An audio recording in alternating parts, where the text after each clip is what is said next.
Olá, bom dia. 58 presos dos 184 foragidos depois do massacre no complexo penitenciário Anísio Jobim, em Manaus, foram recapturados. Até agora, 38 dos 60 mortos foram identificados.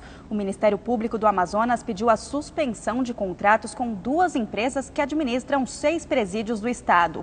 O presidente Michel Temer, que até agora não se manifestou oficialmente sobre o massacre, vai se reunir com os ministros da Segurança Institucional, Defesa, Justiça e Casa Civil para discutir questões de segurança. 205 presos do Centro de Detenção Provisória Masculino do Instituto Penal Antônio Trindade e da Unidade Prisional do Puraquequara foram transferidos para a cadeia pública Raimundo Vidal Pessoa, no centro de Manaus. A medida foi tomada para evitar novos massacres entre integrantes de facções criminosas. E no meio das bagagens dos detentos, muitas mordomias. Tinham instrumentos musicais, ventiladores e até monitores. E ainda deu para dar um tchau para os familiares. A cadeia estava desativada desde outubro de 2016 e iria se tornar um museu. A situação atual do complexo não é das melhores. Por conta do estado crítico, em muitos casos, estão sendo utilizados vários meios para a identificação. Um deles é o teste de DNA, que pode demorar até um mês para ficar pronto. Até o momento, nós utilizamos arcada dentária, impressão digital, mas a equipe do Laboratório de Genética Forense, que é o DNA, já está trabalhando no processamento dessas amostras. Um bebedouro de metal recheado com celulares foi encontrado na penitenciária de Cuiabá. Os 180 telefones estavam plastificados e escondidos em uma espuma dentro do aparelho. De acordo com a direção do presídio, o reservatório foi deixado pelo motorista de um caminhão. Em Caratinga, no interior de Minas Gerais, a posse de um vereador chamou a atenção dos moradores da cidade. A cena foi registrada pela própria população, que ficou revoltada. Entenda o porquê.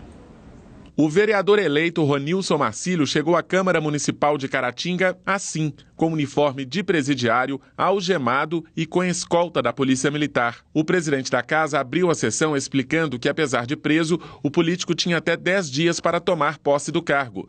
Já sem as algemas, Ronilson leu o juramento cercado de policiais. Trabalhando pelo engrandecimento do município e o bem-estar de sua população. Ao assumir a cadeira na Câmara, ele assegura o recebimento do salário. Essa é a 4ª vez que o político foi eleito. Na saída, moradores da cidade protestaram. Como legislar no presídio? Ronilson Marcílio foi preso suspeito de extorsão após pedir dinheiro e ter ameaçado um padre da cidade com a divulgação de um vídeo. Ele segue detido no presídio de Caratinga. A polícia investiga a morte de um paciente num hospital do Rio de Janeiro. Ele caiu do 3º andar depois de tentar fugir pela janela. A família não se conforma. Nosso final de ano foi horrível, foi de luto. E ainda está sendo. É mais triste em saber que ele só queria estar em casa com a gente na virada do ano. Só isso. Luiz Antônio dos Santos, de 53 anos, morreu depois de cair do 3º andar do Hospital Estadual de Túlio Vargas, na zona norte da cidade. Estas imagens feitas pela família mostram o local onde Luiz Antônio caiu. De acordo com a família, Luiz Antônio deu entrada no hospital com suspeita de infarto no último dia 27. 2 dias depois, ele foi transferido para o CTI, onde teria tido um surto, dizendo que queria ir embora. O paciente tentou fugir 2 vezes pela porta, mas foi impedido pelos seguranças. Porém, no sábado, os parentes foram informados da queda. Luiz Antônio chegou a ser socorrido, mas não resistiu. Como paciente debilitado, fraco, do jeito que meu pai estava, né? No soro ia pular, abrir a janela, pular e vocês não vê, ninguém vê. Então não tinha enfermeiro, não tinha médico, não tinha ninguém com ele. A Polícia Civil solicitou imagens de câmeras de segurança do hospital para ajudar nas investigações. O caso foi registrado como homicídio culposo.